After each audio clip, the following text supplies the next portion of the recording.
예매가 보는 것보다 본이 TV나 마시 부탁드리바 거기 그날에 우리 토론 리얼 conversation 하이바 그날에 우리 토론 시작 그러기가 the head of the war on drugs campaign Manipur lengakna handaki 22 February nipan aduga koi March mangada takapani thuna pangthukiba tarani tusuba Manipur State Assembly gi election gi result March tang tarada lakto matungda assembly segment purigi kavirwa koi return candidate oirakiba mihut singdagi semkiba anisuba BJP nalusinga anaubo lengak si mamanggi hona 2017 gi 11 assembly gi hona akhoi Manipur gi miyamna war on drugs campaign haiba Manipur gi leimai gi mayai ga ba jinjak sing ko drug sing marufona muthetna gi pananda sangsara gi khongjang aduga khongjang china 한국이 government나 저희가 supna haiba war on drugs 사태에 aduga 우지 가는 걸아이가 야 거기 자만이 있는다 한데 오인 가이나 탐는다 거기가 끝나나 야는 보고진문에 전설이가 아주 멀랭아 치는 수모사이 war on drugs 캠페인이 마카스탄나 전체가 것이다 혹시 파고보다 아코이 매양 불리가 시기 혹시 파고보다 Manipur lengakna tangkap naina tenkang naina chatharabiba changsilabiba war on drugs campaign masiki laibasi koi karingene lobo yai masiki laibasi apaboromda mai paporomda satkabra natraga masi mai kidoromda koi state union mayam thokna adumaina lakadra hailagi masiki poni tv gi real conversation gi relevant koi danjasi lobjabada koi Mr. Sabya nabagidamta akoina hajirubuda chennamatam kaisukbidana lengmiradiba aigi hek akoigi oithamda aigi thamana lengsiliba aigi maru asangasa social activist ai han sektaksege aduga mathanda lengsinbiriba aigi yamba akoigi tamo Yamcharan aduga advocate ni akoigi law practice tawiba aigi yamani aduga aigi hek awang thambada 오이정보다 왕궁의 election 비리가 거기 CBI 만니푸르기 세크레터리 게 거기 민원이나 아고는 건설보다 개정을 찾다. 이거는 실력들이시 증기 거기 시민들이 아마도 오늘 폴로가 사과하고 만니푸르기 아드나 만니푸르기 시민들이 폴로가 사과하고 싶다. 거기 증기 거기 그노마 미루나마 그거는 건설가 아들게 거기 무슨 와론 덕시 loga mari ba legal aspect kaya ga loina daga sabon daga lakna logi su aikoi expert ma larne ma kun logserva then in the meantime aikoi political party singi maratagi the national political party the state political party me apanam ki ahan loina koi CPI ma lokachana adumaina ngasigi political real conversation chida fed of the quick say war on drugs campaign masi akoi kamai to ge ha si masi kari mo kadi ge ha si ay ahana namkada ay hek thangana lengsin biriba kri social activists akoi asang ka sada lang sige akoi war on drugs Manipur lengak china ano lenga ga makata na sangsala ko degi nasai gi support ba masde support to ba mayama maruina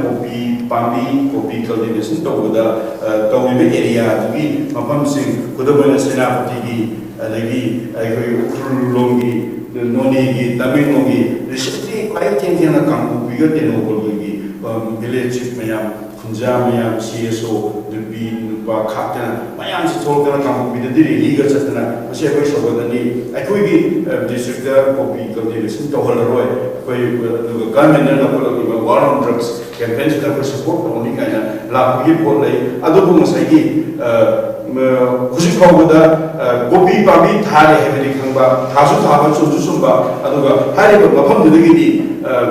thokhning ba adu mai support only ba chonthok jana declaration to dana chief minister da ai ga idana washington role sindana to bodi yag ko khulsu yaw ba swai shi de kai company ya hai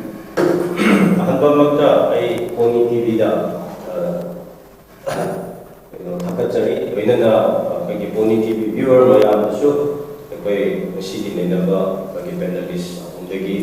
ꯃꯥꯏꯀꯩꯗꯒꯤ ꯑꯩꯈꯣꯏ ꯍꯔꯥꯎꯕꯁꯨ ꯐꯣꯡꯗꯣꯛꯆꯔꯤ ꯃꯔꯝꯗꯤ ꯁꯤꯒꯤ ꯇꯣꯄꯤꯛꯁꯤ ꯑꯩꯈꯣꯏ ꯍꯧꯖꯤꯛ ꯍꯧꯖꯤꯛ ꯃꯅꯤꯄꯨꯔꯗ ꯌꯥꯝꯅ ꯆꯨꯅꯕ ꯍꯥꯏꯕ ꯇꯥꯔꯦ ꯔꯥꯏꯠ ꯇꯥꯏꯝ ꯍꯥꯏꯕ ꯇꯥꯔꯦ ꯃꯗꯨꯒꯤ ꯇꯟꯖꯥꯃꯛꯇ ꯑꯣꯏꯕꯅꯤꯅ ꯃꯁꯤ ꯌꯥꯝꯅ ꯉꯁꯤ ꯄꯣꯅꯤ ꯇꯤꯚꯤꯅ ꯁꯤꯒꯨꯝꯕ real ꯀꯟꯚꯔꯁꯦꯁꯟꯗ kaya fauba akhoi thajaba yage ji war on drugs especially poppy plantation da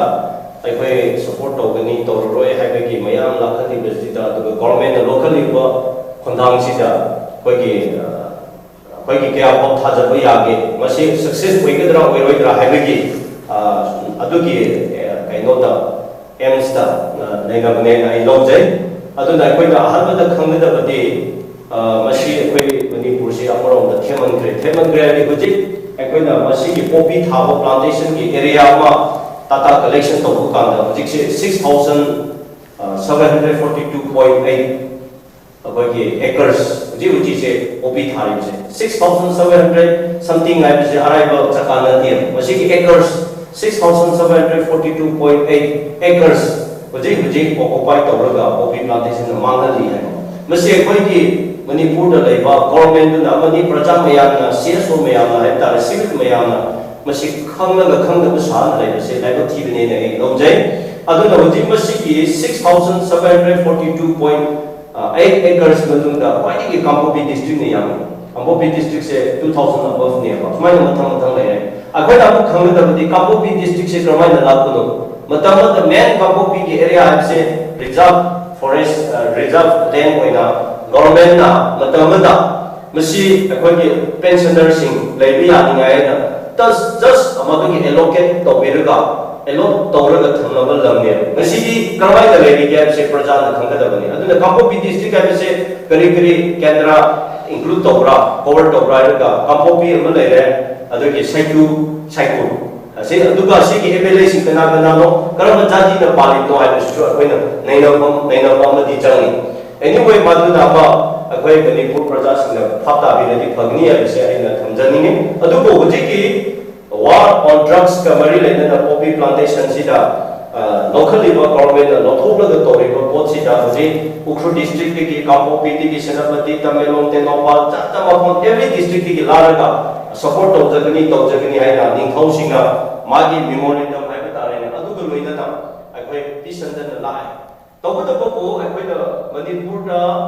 government na state government na thabak any project lokhat ba kana kaya pau mai papung ang krage karam ba project sing karam ba ki adugumba war on drugs ki khamde item da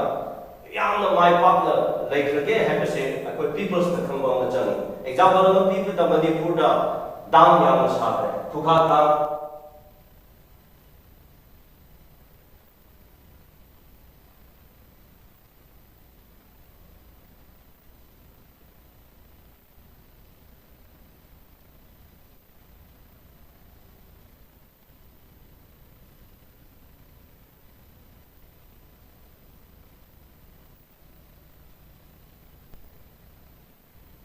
2007 led by BJP government and led by Mr. Sri Biren Singh, Chief Minister. Mana heka ko war on drugs se declare to the chancellor ne. Sabiti di message 5 years almost complete tawre. Ado 5 years manungda poppy plantation se patta na chingna thaya. Ado eradi ngasai ki war on drugs to mesi pop the success oiba leikriya. Ado da poppy plantation ne. Another side la hojik ki drugs puri ko phari ko me war on drugs hai ka nuti ki drugs phari hai. Ado the where is war on drugs? Koi na question tawning gani. My question is where is war on drugs? Aduna how can we say it is success? Aduna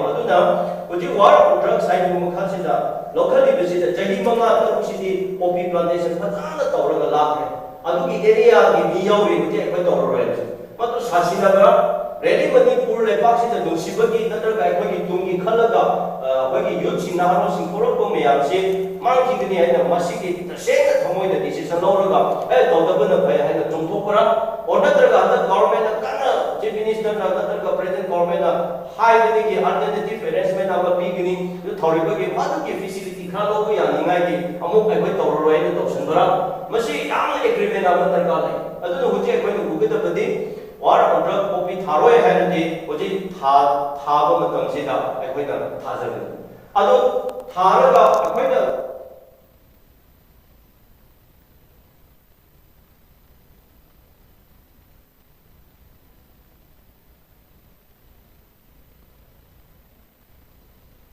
Mina uriba headquarter Phobal Lambi da Assam Rifle leba police station leba mafam sida aduga Manipur ki officer minister MLA na chatiba lambi adum yenga da uribani Everything is yes everything is like popi bambi popi cultivation to full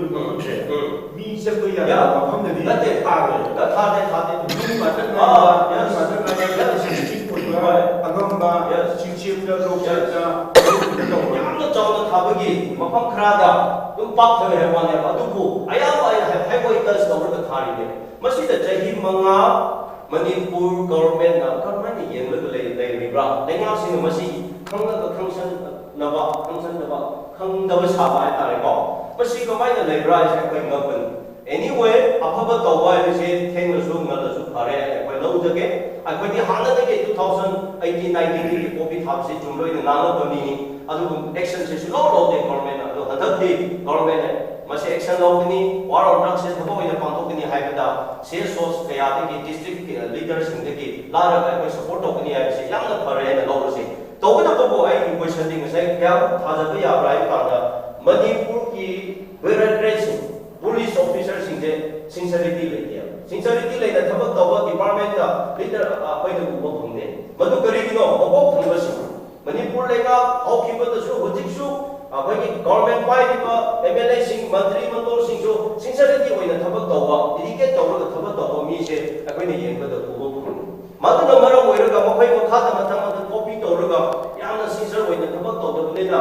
any project any thabak any whatever madu mai pa ko ngam ki de na ai thamjai masi ko bai du bun na te moi na taraga serana ko otherwise lobby glo adu bu thabu na sathi sai na dam do hai dam je tehi kaya 1000 crores ta da ne adu masi ko mai pa ko ngam de adu no ti ai war on drugs se chief minister na reality da patana thada na ma phana mai pa han je ai de ai na hanu su hai kre masi ko ki tribe putting the leader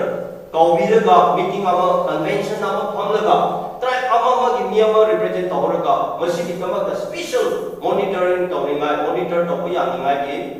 committee ama semani apun ya apagi adu wele this my pakni natana IG ne office SP ne adu ata de na to ya to director ne shadi ne adu gi crime gi ne ai to bo ya to office the paperwork we na talking oi maduna to show oi moi to the government legislation apart from that masai haibu kumna masidi governor na order man thoruga masidi especially war on drugs ki thengai dingai ki civil bagi combined committee hai tare ne government is khra yausunu adu ki every tribe ki be ma represent thoruga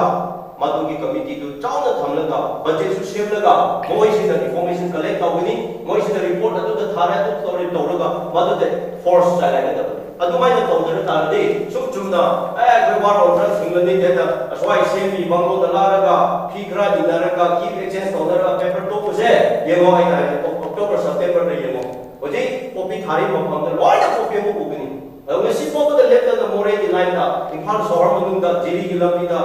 senapati ki si ki lambi da war on drugs hai drug thari ji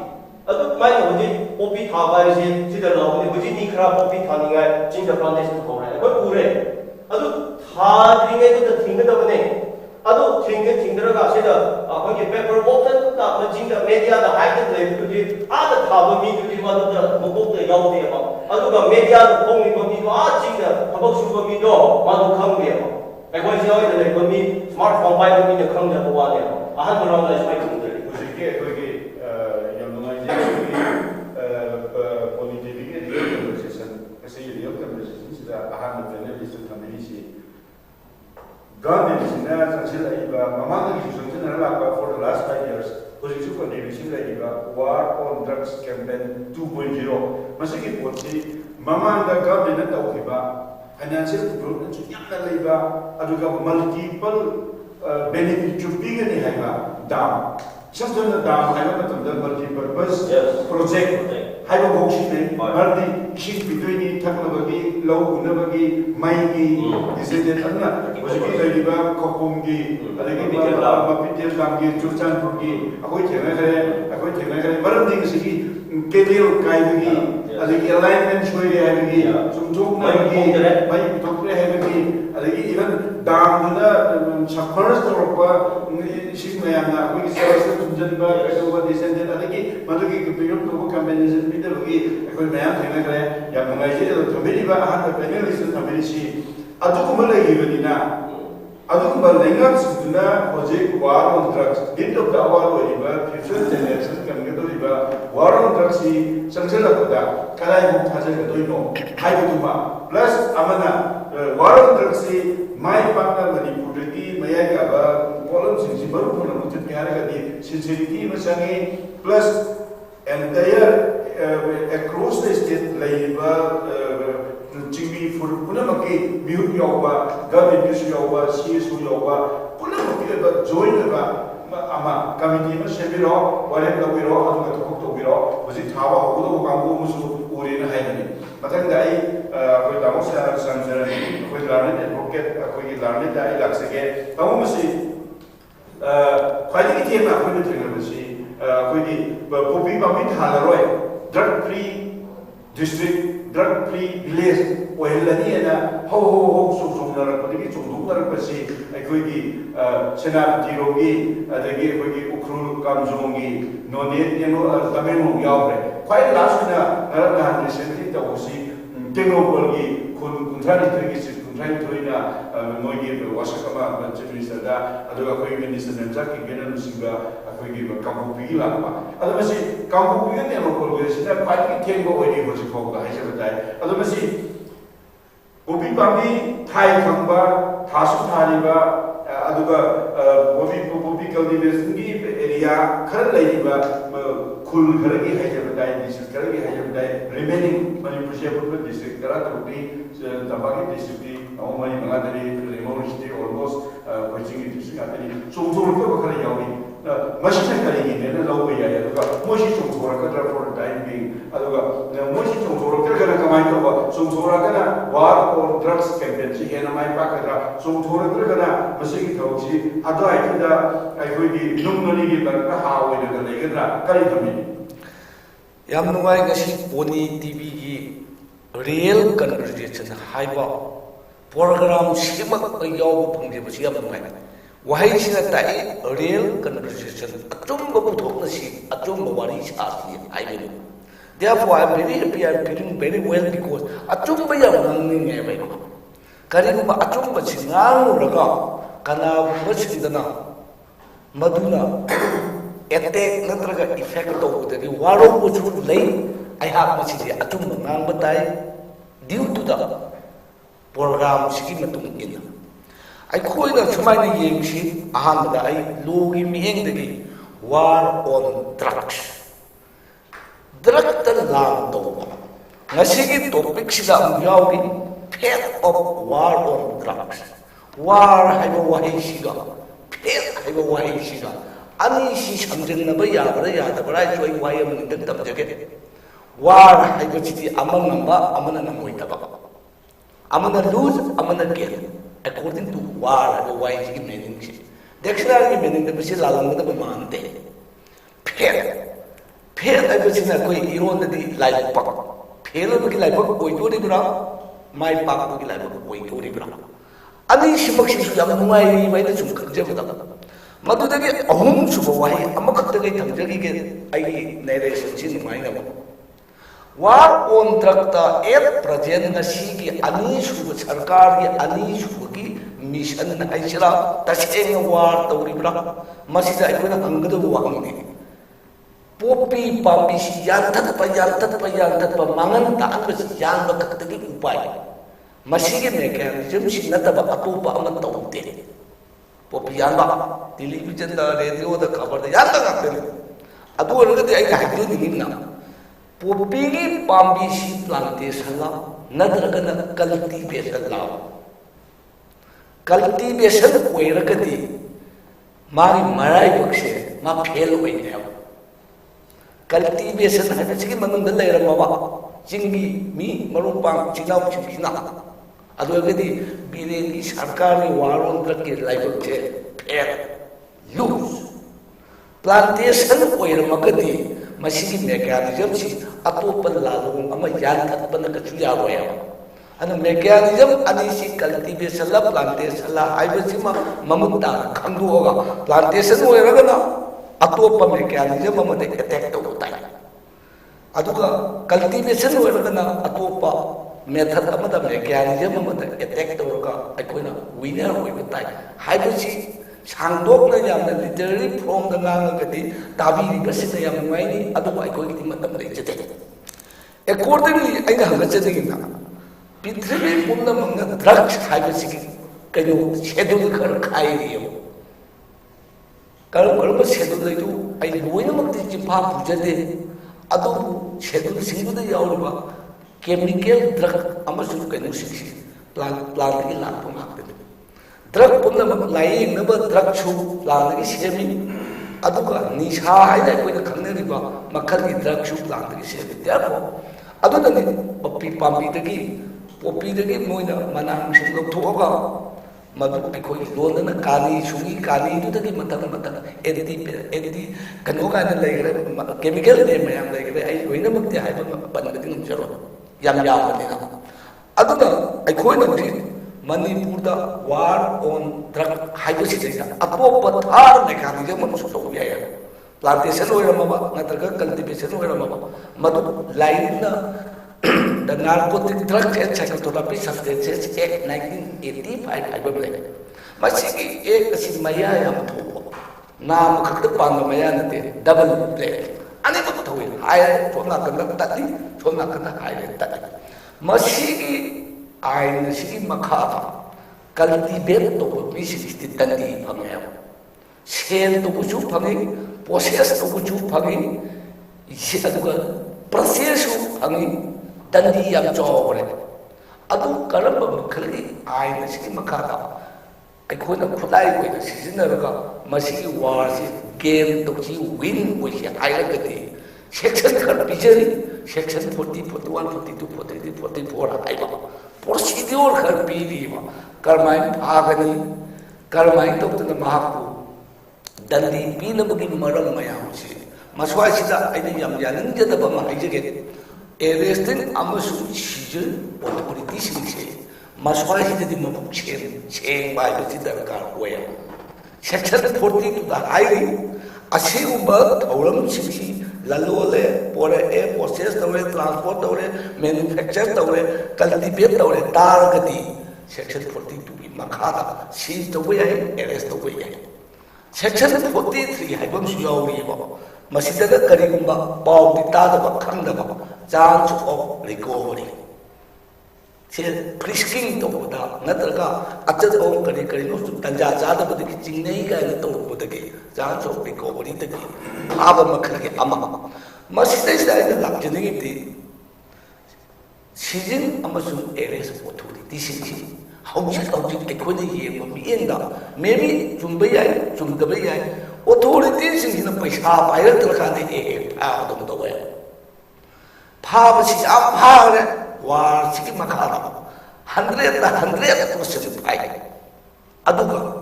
फादु ती 100 अमक तौवे 99 का इक्विट तौवे लो कोता मरतुदा नामगे अखोगी मखा संद बिदिंगदा आइना केनोता आइना खंजन सिंसागी होय NDPS NDPS से parliament act 1985 की तमाम से ताकि उदा सभी मैन्युफैक्चरिंग प्रोसेस शो अदगी योनबा लैबा इस सीजन नंबर 4 लोइनबा ब्लेड नकलनी पाले ताकि उदो अदुगी म लेसे सही अदाइदा आइना लक्षणी सिंसागी कल्टीवेशन का प्लांटेशन की अनि खेनब लेरगदी मसी माइथीनी और माइ पाकनी हाइबगी अदाइदा मपन बियुदा खितन अदाइदा इलाबले आइना गजेना प्लांटेशन हायरगदी अखोगी मणिपुर की लमसी लेटिट्यूड ची चौराना मौद्राई थोय kanoda ista 23 westa language literature ki swai ki lamdan leiba Himalaya range ki south east leiba aswai sta kari chhuil sigi tes siga akoi ki popi pam si ka yam chane popi pambi da yaw ba majan mayam si mana mana ba atopa pambi akoi recharge to thiraga madu plan to yaya cultivation की वाचन नाटक का धर्मका cultivation से याद है plantation दी line में क्या होते हैं plantation तो उनका दी आयन की मध्य लोग तो बच्चों मध्य दी section 8 of the house height में एक Asitha medical नत्रकना medicine नत्रकना scientific purpose दा plan तो क्या है टाइप में यो बसिया अहोंबा अतांबा है बसी अहोंबा या पामे छूदबा नोंदबा वाददा फंगो पैसा पामे अदुगदी गवर्नमेंट प्लान तो बुता गवर्नमेंट वार ऑन ड्रग की मैकेनिज्म अब प्लान तो मनबगी एक्सट्रैक्ट तोरगा मेडिसिन नत्रक साइंटिफिक पर्पस ऑन द सिनरगदी कनासु थानिंगो है बयामसे अरोनबा अतुपा फतबा हेन सेन फंगबा एखोइना पामदबा ड्रग अदि साइकोथेरेपी सब्सटेंसेस उपयोगदबा the extract of school by the Pisham.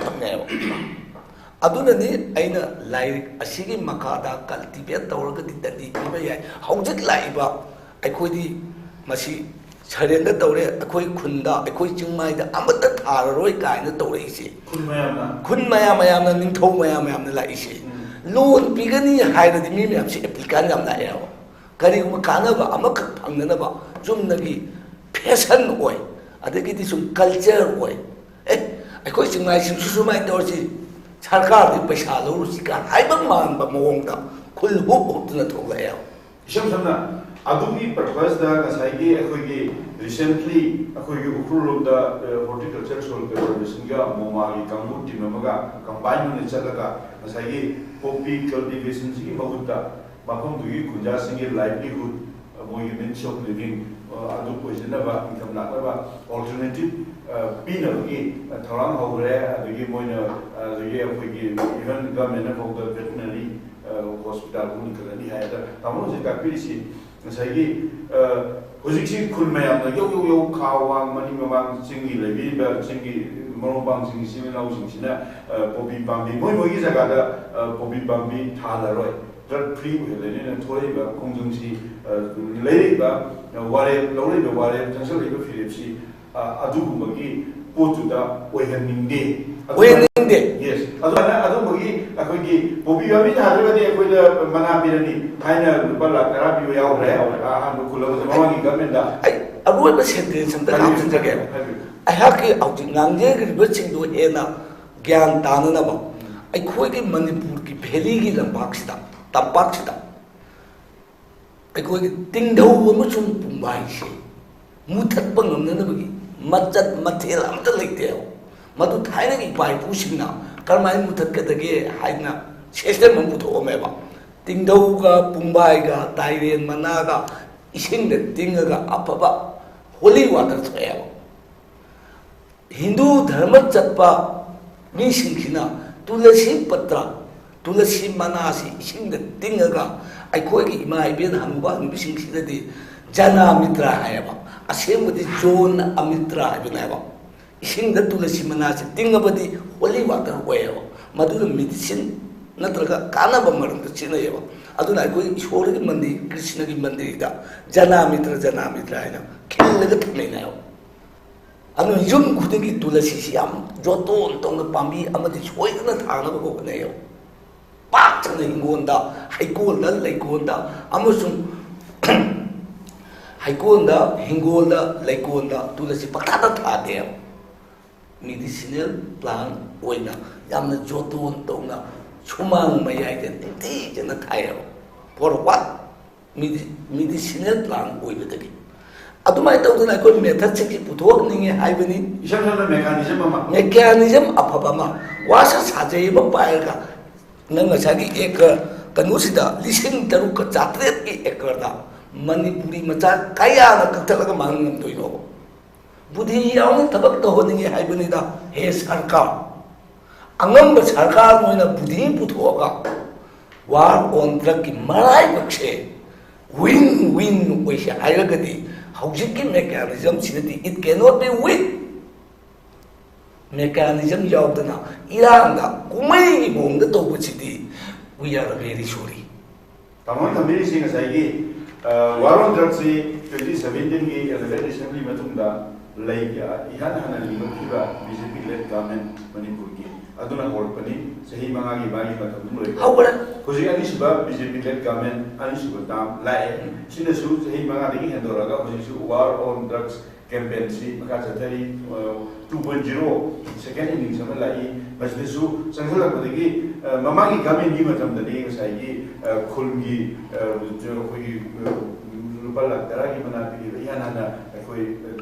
Kami haloi drug free village or any highway, they may handle so Hadaki Shabi Modi, Tadri, Udri, Manunda Pina, Konaba, Galibara, Tau Hamnaba, Kado, Piva, the Mayami, or we will come over with our May, official way, and the Tenogoda, Kamupida, Sanafida, Noneda, Tamemongi, Kuda Singh, Tamilomishu, Noniromishu, Puru, Homaliki, Punjal, Agashi, so Mayami. Or the mind of money, the Gitano will get over his town and doing a side village concern 32 village chip, Putalaga, mind of Vanilla, Pamos in Kamilina, labor mechanism door, well and good. But Kidanga Hena, Junction Labor War on Thursday, they had a fruitful whenever my Panaba, Anuba, Lanjam, Anuba, Lantong, Anuba, Kenoma, Kulayama, Anuba, Machakama, Matelama, Madagi Hudson, she had I maru penel asang so ai gre dana imphal la leiba khunnu gi mapudi haidina di khunnu da di leitaba ayam bana swai gi mi akhang ba sing sina sum kumai wena to mali haibani da aseng na tawra tawdabra du di ai makki thawdi na tabani ko ti ti ru te sam na sa gi cultivator mayam to ko gi na sa gi Aku asang kasang sudah itu sincerity ma darkar boy chen ma daga ina tambi badani tawa iba thangi second round lak sege ado ahum suba sina ko gi warun taxi laiba BJP le government sina sanchi la pelegi hoji khobal hajar tai government ji lingiba march den da vote activity to assembly tangkap ani thona pangthok ki ba to assembly ki election ki counting seat yen thivani ado entire state chida segment chida electronic voting machine in sin ki bena obetai nubitu do almost result from yen lawi highly master da tara ni sugar mikal ki line of share to le khaya akoina masagi khoi CPI Marxist Communist Party of India Marxist Manipur Secretary da khoi ngasi ki real conversation sika mari le na pa kamri si war on drugs si lai balengak sina he kwasa pa de adum mama ki ba sahi baga amalai hadi ki sulai second inning secretary ada BJP ki mai degi party of BJP Hayabtai BJP Manipur Mandal Hagadra Manipur Pradesh Hagadra Akoi ni da Bachitek da Akoi Thamal Senan da BJP ki Makok Tungul Singh Vice President Singh Yauraga recently press meet and Pangsok Padadi Chief Minister NP na Sansila Iba Warun Kersi campaign si Moshapolani hai Chabolani na moi lapti ada lafo kwasne tapi Chief Minister BJP ki Chief Minister na halini Sansila kwasi khud mayam mana Akoi Chabolani adagi Akoi kano tawroi copy thalaroi adagi Akoi atopa alternative means arena laptuk na matunga BJP na sabtore kano gi hoji BJP na so Chabolani na lapui ngasi nomini ki mamanga lakshani ki point di Manipur la history BJP matunda na te sani nani do government si maksu party Miami government have the ministerial party doing the Peter Gasu ZDU Sokoli NPP Sokoli then NPF ministerial party and NPF BJP ke sabi nari aduna taba KPA lady Kogi People's Alliance adigi independent gaung sulai adigi then also the ruling the yaw the opposition na nakai channel leba Congress ki manga am sulai CPI issue, CPM issue, CPM issue, elected oil of the party, national party, Yamamara, Tapna, Mapam Kayada, CPI, CPM, Kamal Kayadi, vote Kaptana political Ransi Tobusnate, other luxury point, BJP is have a political party, and Yana, other Mashi Husipoda, Makata party, then higher Timothy Harriman. Machine Kalino, the party ideology, Wakalon, Mali Constitution, Filan, Manaba, Manada, we want to Sumo Tabakama, Chief Minister SB and Sanction Comatum, the Miamisu, Yo Doctor, the remaining political parties in China, Masisha Kali, Shabolo, Kahabi, or the Latin. So I ID. I magda ngasi yan ngai bam lei ngasi Pony TV ngasi real conversation se ta sing real si oir ne khal real conversation oir ne khal ba ni ke noi da sar kisan le ge khui maru sano no yang phasna do ai mu si dai khali akoi si waron akoi gi popira waron dak lai jai khangdre ba popi di ke su udak na te na akoi hangni di si waron popira waron drugs rice ne ba popi du sunglo kan ne refine to kan drugs ol ka du ne ba drugs on ba di sak ti su drugs on bi ai na angu re su ai na yam nei na akoi na popi de kari tai na do ni no akoi na se akoi maru ke no na hai bi re akoi NDPS akoi ek narcotic and psychotropic substances 1985 akoi di 1970s dei hogre ba CPM de akoi na 1980 da toma da akoi gi madam na main deck le ram kari kale ma yam lei khe drugs adu dei hogre ba koi di adu na hogre ba koi na kun sa to ni de drugs ya ning de number 4 si ya ning de main deck ya ning de adu da ya ning de hogre ba ma koi na sipul akoi na yeng di akoi ngasai gi kari kawi akoi gi opium hoji gi na kaino sungbi do ise heroin sungbi do ise masi akoi gi paravel agi somni film kawe si sine ba akoi na to ise adaina hai di dak ondri gi da akoi gi hoji bharat akoi gi kaino gi matu NDPS 1995 ki akoi gi rule gi matu gi na section 8 ki matu rule 8 ki matu na pupi yam thari ba Madhya Pradesh da thari adagi nangi UP da thari adagi Rajasthan da thari ba akoi adu da di popi ya thati ba sarkar na thali ba esi matugina hai rule sime ba NDPS Act 1995 se si makha da session du na thingre ai na ko rule ai na thali ba do akoi gi Central Bureau of no si aya ba yauraga akoi na popi se drug lai ai hamni ba aduna akoi na se NDPS me ko mai shame PDP mu de wari am nizage ko United Nations na akoi gi single convention on narcotic drugs na 1961 da akoi convention ta we ba United Nations gi UN gi maji America sponsor to bone ba maram di kai noi matam da makoi na masi dagi leiba kaya ma akoi gi narcotic drugs de popi ki ta na te ba ku ka yauri ate te am yauri ba narcotics and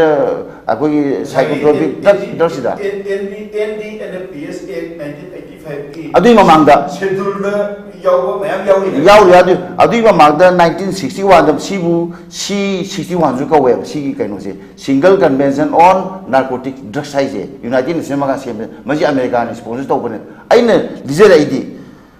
kayam ya ku ka su akoi drug chungme ya kuke nunge na mam yam chungbe ya je ko ado si wari am li je do ye na South America da yam nungai ba ma akoi gi Evo Morales se namle ne ba Bolivia gi president oi gi ba ma ki bume ni ke kuka farmer sing gi akoi gi misang chang ye ma ni kari no akoi kuka ji yo le ba market da akoi kuka ji refine to gi ba drug chung gi ba drug chung do popi du akoi roina adu na di popi ya kat pe ma da popi thalaga madu roina sarkar election laga ke no ta adu to buya drive adu hi dak sum buya drive maram di Madhya Pradesh da UP da Rajasthan da di ke no ta akoi jing je yam na sa ne ai na je asam ka san hai du kitang khen ni ko Why should not we support the life of the poppy growers? Na coca do boy na idea. Aku poppy thabne ba. Boy drug sundri ba. Sing jiparo na. Sing dagi sungai na tro. Aku ai ki kan conversation aman yoi na yang wai ni real conversation you ane na ise. Mai amna poppy da blame tawe ba. Aduga somna ka da jau nung tang tung tawi ba mi maming khang da yam nei makoi na asema number 4 protect tawi bu moi adu ne la koina pami ba wadi haujiti ruling class na no ruling party drug ke karba se ruling class tawe ba se jau pai ba lai da taw de ko bikari da taw de ko kaithen phan da taw de ko paisa pai ba maruina ruling class hai se aina yam hai di moi na ju ama ma hai ka ruling class paisa pai ba 사선 셈보다 야우리 뭐야 시기 한덕도 파이나 아코이는 커버를 라이비는 강원이 그나군바 일렉티드 퍼슨 남기 미야마 소 파리 넘버 4 고나나 아두모두네 아코이는 들어가기 덕덕 똑더나 그로워더 아코이기 포피 타보다 아지 파우 타보다 코카 타보다 아두가 아코이기 아구 타보다 떠오라디 셈 타보다 떠오리 셈도 숨드네 아구도 숨드네 अखोन तौर कहो question निगोसे सौगट सौगटबी अखोन खंगदौदी वारोन drugs करीद तौदी सिनेबा खी अखोदी 1970s 80s तौरबने अखोदी मेंडेक्स नुंडेस तौरबने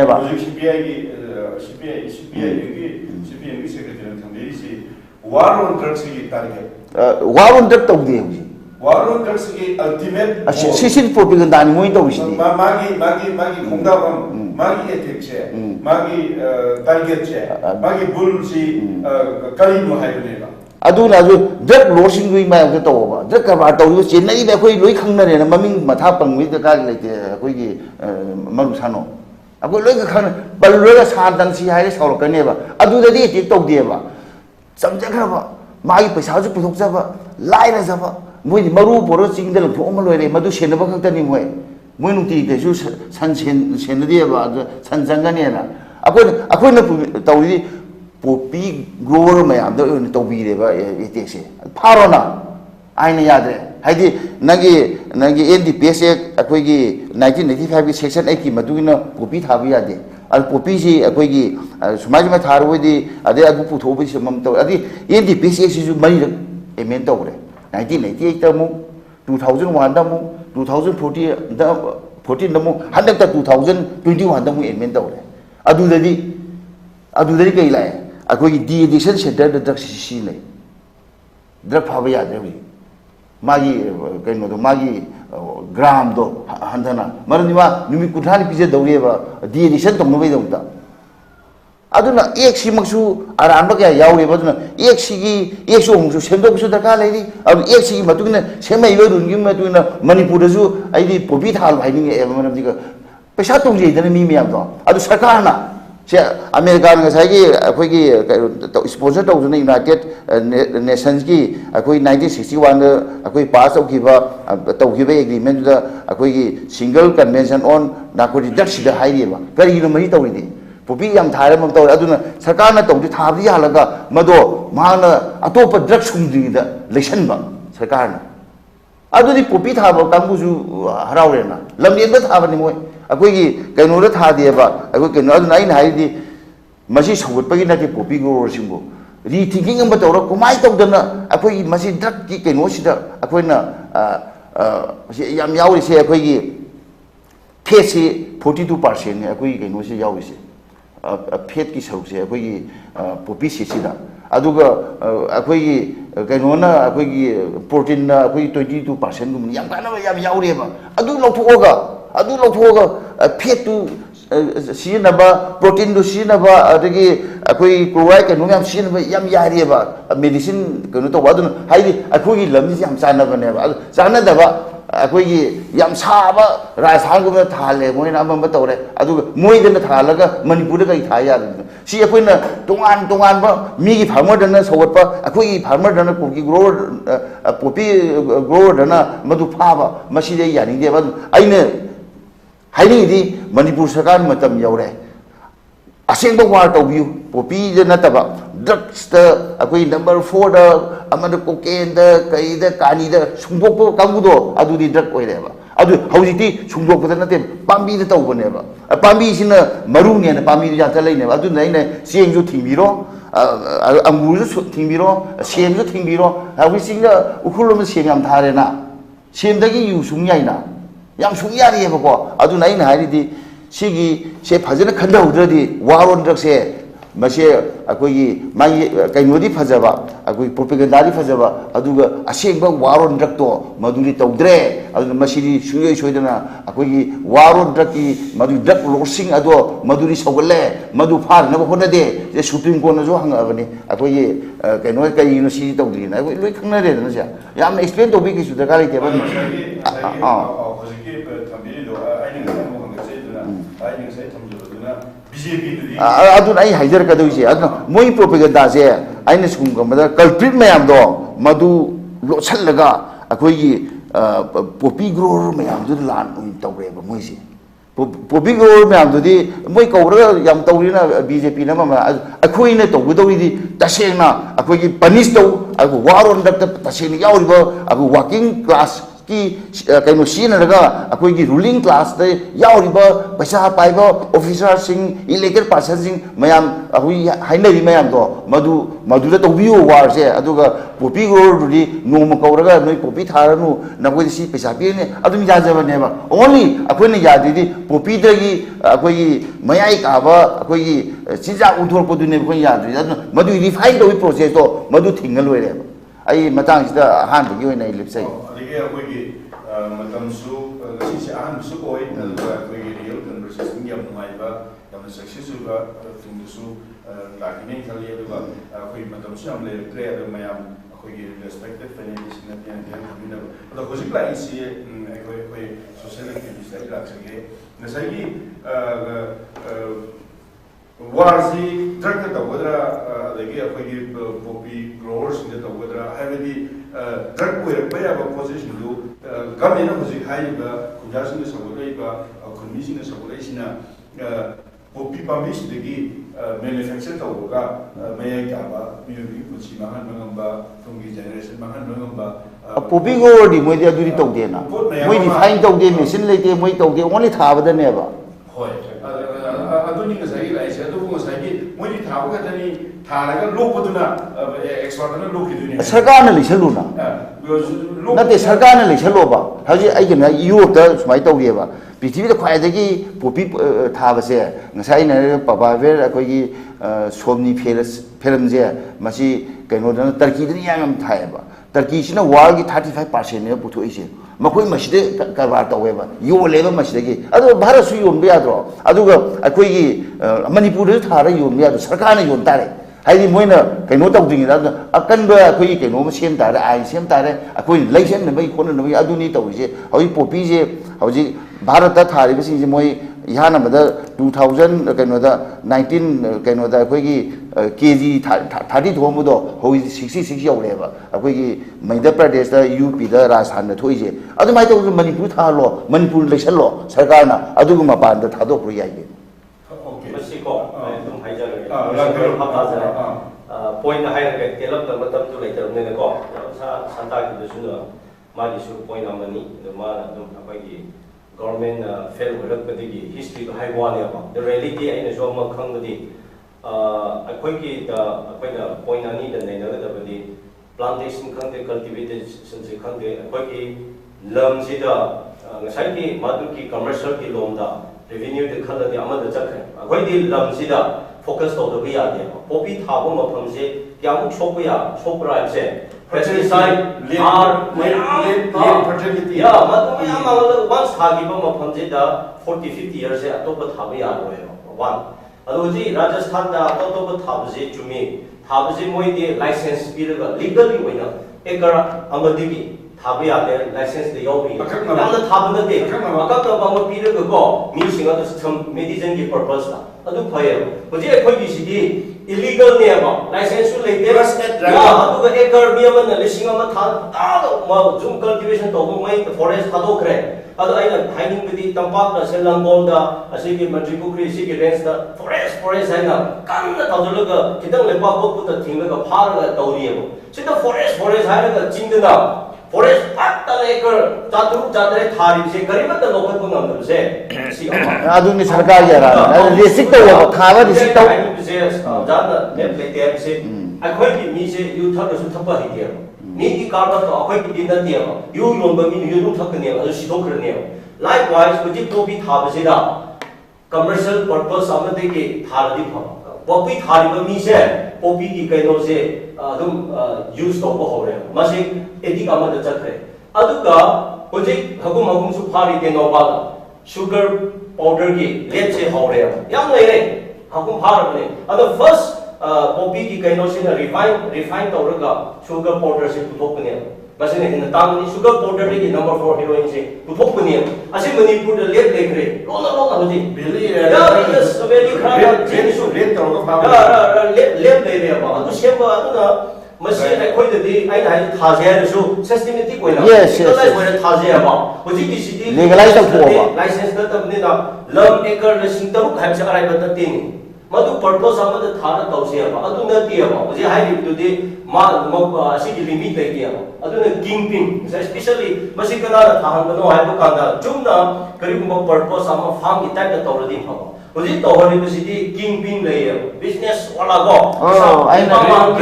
yes manipur ki Ruling class hai se ruling class hai se ai paisa pai ga loi ai sina masina paisa ji tu tholaga hoji popi thari ba mi sing ji da advance ka rupa lakh ama ba piraga thali ya adu thari ba mi su ngai ma supply ki thak ne ya adu di amna sokre hai ne na adu ngai ki ni ki lam da thab du de acre ama de ki ani di hena thabi ya license bi adu matam chan amu hena thara ma de fine ta ga da ne adu ma thari phangi ba kai no tu mani amai government ka ni government na medicinal ki hoina sumai da ma phajana monitoring monitor tawe hoji khoi ki ta tawri bisidi masidi ja kaino kana bi masidi kariya legalize oide aduga plan su leite madu ki leite just khoi ki lamje pura spoil to adu hoji aina for example pi ke khoi litam na thak tha baje thobal dam ki sing se tapak ta re ne ya si tin re lo bu khang de hoji sing thak ta tori ni ko masi mathak ta pesticide ko adu khoi ki urea thum adu mayam ja thari ne thar ka da hoji ki nong churap ka da madu ising me am do thobal kure da ta sa ni adu ki ka hazar le ro adu adu hoji yengbio opi tha ki bo mapham se da u hor ro u ho de tahi kunthani u hor ro adu ti akhoi manipur da khara le forest le ro adu ki khalaga tharasu bajana plan ama to license bi ga chaka ma ga bajana tharaga leibo natana sidi pattana forest ki khangde fertile lebo mapham khangde madu ki mapham da fertile atopa jana bo pot ni haba suitable oi pot tu da popi ne na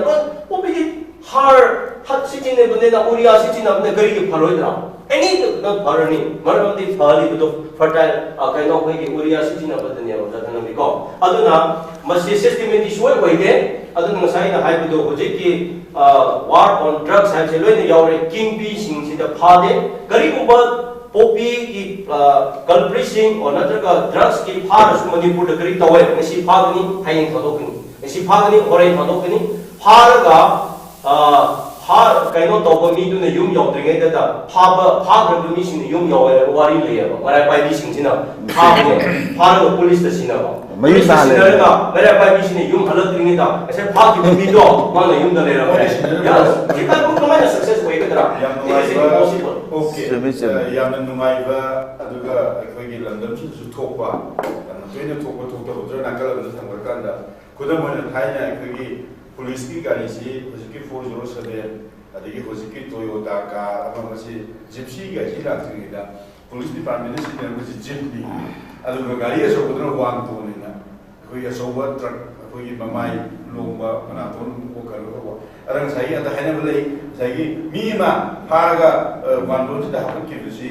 mi na la ro mena ore na gi sa ko mo adu magi ke si lei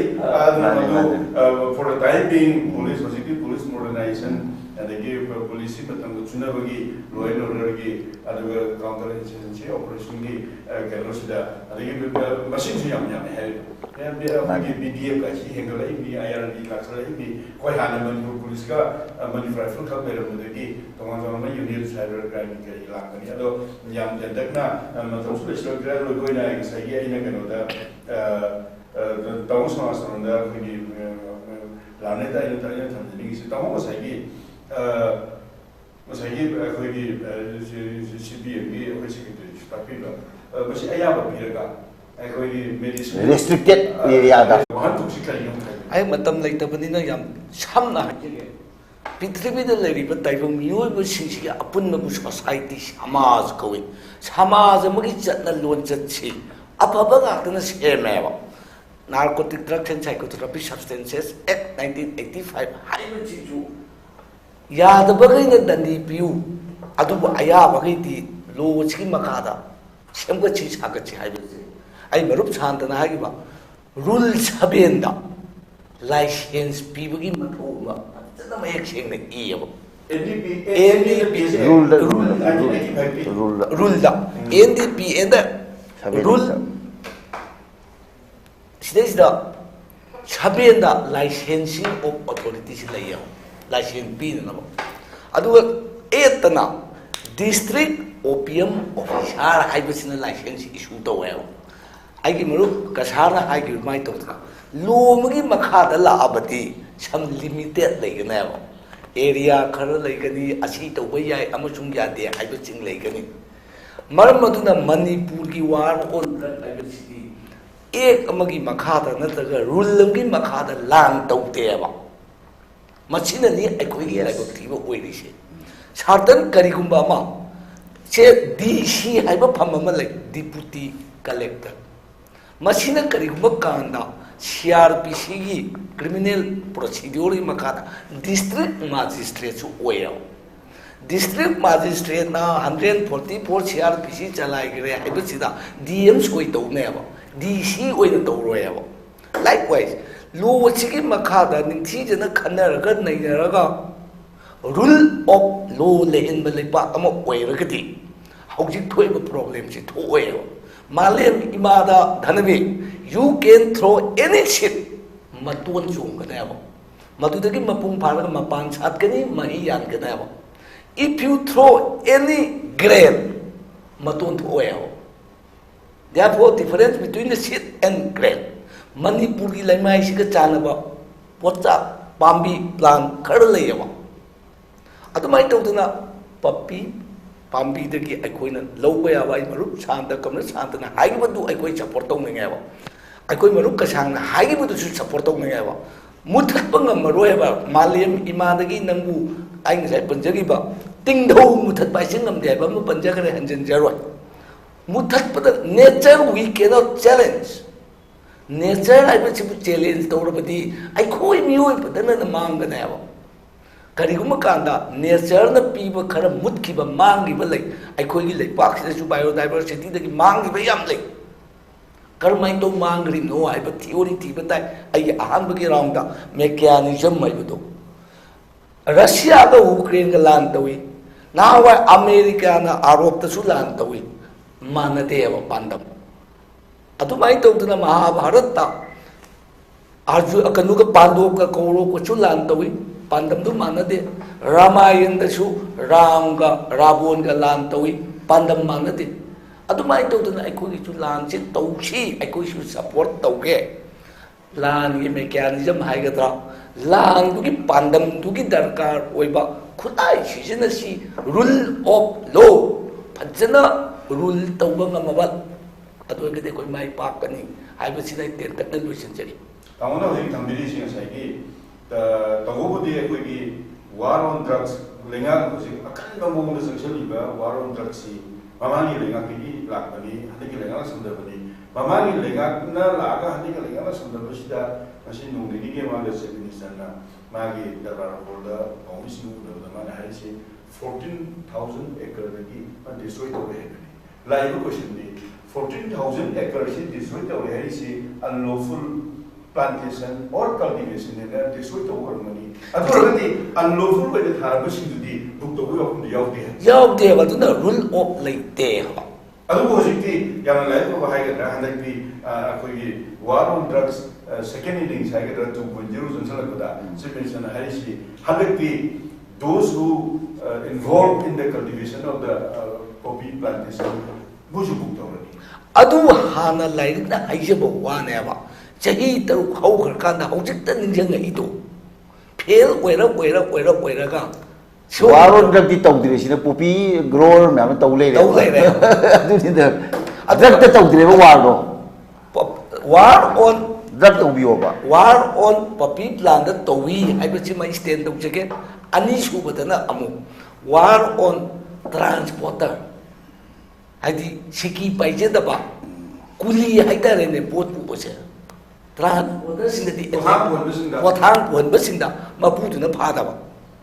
Yang mengaji dalam tampil itu aku ingat segi politik real conversation seperti masih aku ingat kanan ini bagi topik si real conversation high bagi poida le asyik kau aku itu sing hajar ini. Generasi itu punggu pilih ni lalu itu alu poida saya ini aham masuk tamzah ba bagi CPM bagi sekretari ini hanya cakap BJP ni semua ni high kerja masih national either national party or state party or local party kananda di BJP ki matu pindana lain government simply BJP ki chief minister singba BJP led government ni but MP issue higher politics hariba aku su waro drug saboda ni na nemsa ki bena kambu bi ki timala na high Madu mata ni si national issue mo era national importance o era na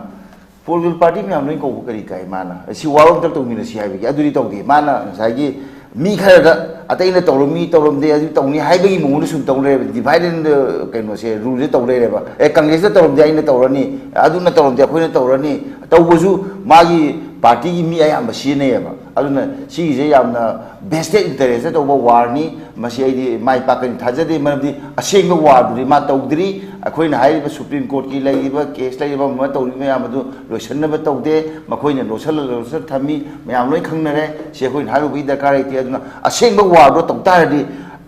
all political parties की meeting भजन तो भी होगा अदुगा अखोई जाऊना कोई केंद्र से जाऊना कांग्रेस की BJP की कम्युनिस्ट की सोशलिस्ट की अदगी रीजन पार्टी की अदगी अखोई अपिक पीपल पार्टी में आजलो यारो तो से वार दो मसी वार सिदी प्रोपेगेंडा तो वो यार नबा आई सरकार न तो ही हाई तो खंग न तो वो ने सिदी वार सुनती है खाली अदु मसी अरोई तक का कोई सीपीएम के political parties की म्यूट से लगा नसी की आहान दा पॉलिटिक की real conversation दा सब यार मसी करी कमाई तो रखती saya pengen leseni su ai amba tamu samsaran ai maru asang kasara su namnari cuma waktu tambiya da kari karam to ragani sai all political party ki meeting ma ko ka sia koi mani government ki mamang issue sinda koi thena kare yang lu issue la kan da koi boundary ki mata border pillar ki mata sam issue khar da loan ki maye ki koi reaching dam ki any mayam involved over mass ना कोई मियाँ से involve हो issue करता all political party का से दिल्ली तो पुलाव का चट्टना आधा पुलाव उन्हें उसे कोई कहने तो आधे की कोशिश कहने तो जमीन दाखिल तो अदु अखोई तो कॉल तरुक्तरी माने याउबियु नतर तौसियाई भी कॉल मागी मनुगी आइडिया तो कोई खंगदे मखोई ना मान मधु फजन लाथोकते अदुना इन हाइजे वार ऑन ड्रग्स से मसी वार ऑन ड्रग्स से तसेंग तौरुबा तौद्रिबाई तो कोई खंगदे मान फजन व्हाइट पेपर में वार ऑन ड्रग्स से हेक मान सरकार पायरपति वार ऑन ड्रग्स से तौरिबा जौ याउना ममंगी याउना मयाम से तौरकान अखोई न मधु कुमार याउसे कोई खननेबा नतर न मान तौदना अगु पुपी ग्रोर हाक्तगी जे खुदोंग थिबा ताहान बसिदे कोई ताहानदेबा अखोई मरुन हाइगिबा ngसाई रियल इन्वेस्ट तौरिबा किंग पिन में हम दुदी अमत मधु फादे है अखोई की सीपीएम की सेक्रेटरी दाबी बदा अखोई की लोअर क्लास ने बनता middle class है गरा ngसाई थाबा गंबा ना थाबा इन्वेस्टर में हम तो yes अदु फाबियु अदु ngसाई अखोई मरुन हाइबा गाड़ी मचा तौदना कोई पोर्टर सिंग कई रासिंग म पुरिबा फाबै मौता मोइदा हंगा करी किंग पिन दो कोई खमु दो नो निंथौई सिदी निंथौगी मनादे अखोई फरांग न पाले हाइनी Manipuri sarkar loina adu urumgane king pin do kana no king pin do hana phabi rakanda madu phajana mana lobiu aduga madu da koina angamba akoi mateng pangani aduga madu da koina lebak miyam su hodana koi sau yan ba koi je pil dong hojiti sarkari mayuktagi maikei dagi aduga authority maikei dagi akoi da cool tawrokti yawi haibagi thengnomina sai bagi asi propaganda amni lawe makai yang mengaji nasi real conversation da politik real conversation da panelist aku mengenai kai thuna jadi panelist aku mengenai thambiri si laiba changsel laiba kongjang chiri phata bade nate masi phata ba aran ba chaloi to ba adu ma kongjang di akoi avoid to boda ba deny to boda kongjang di nate but masi kongjang si changsel ko da sugum sugum mechanism sugum sugum pambai sugum sugum mo na changsel agadi hagani haidu minna ko moina ba Government logo ba hydrogen war on drugs ki element masuk tabe element jadi element sindagi matubina matulo logo siyauni logo siyauni kodo moina bosik pa khogi mangna tariba parliament ki ekoliba narcotic drugs and psychotropic substances act 1995 si marirak element of hibutusu tangai kadana circumstances leibuduna tawbuni ajariba masi apa hena marirak tawle matulo tawle hani lite hena phaba imposition dakar leire hena phaba penalty people dakar leire bail people da oilo bail hearing da oilo conviction da oilo areas da oilo seizure demo da oilo any laku matam da dakar leire da khogi matam ta usi lai haiba ngasi am ngai ko selakada sai ngasi ki politic ki real conversation da achin da matam kai thok pidana khoi office da lengbi rakna politic ki state da lengbi da yabiba ai maru asan ka sa social activist ai yamba es yamsen advocate ai maru Catherine Santa secretary CPM Manipur bu amuka na poni TV ki magedi ki toinu mu cheri thagache poni TV bu thagachari ngasi akoigi poni TV na ahan bo ina phuthoksa akoigi real conversation hai ba kano sigi ming sigi akoigi hai ba program sigi makada phuthoksa fate of war on drugs campaign Manipur lenga kahi manga sadhara nakba position makada sadhara war on akoigi war on drugs campaign sigi masigi mai daksi kai oigi dori bage hai matanga poni TV na phuthoksa adu mato bisli matanga panelist ne thamira wafam miyanda hakthemana thamjaki ba kaloi na matang sida ngasi real conversation ki program solution jari thagache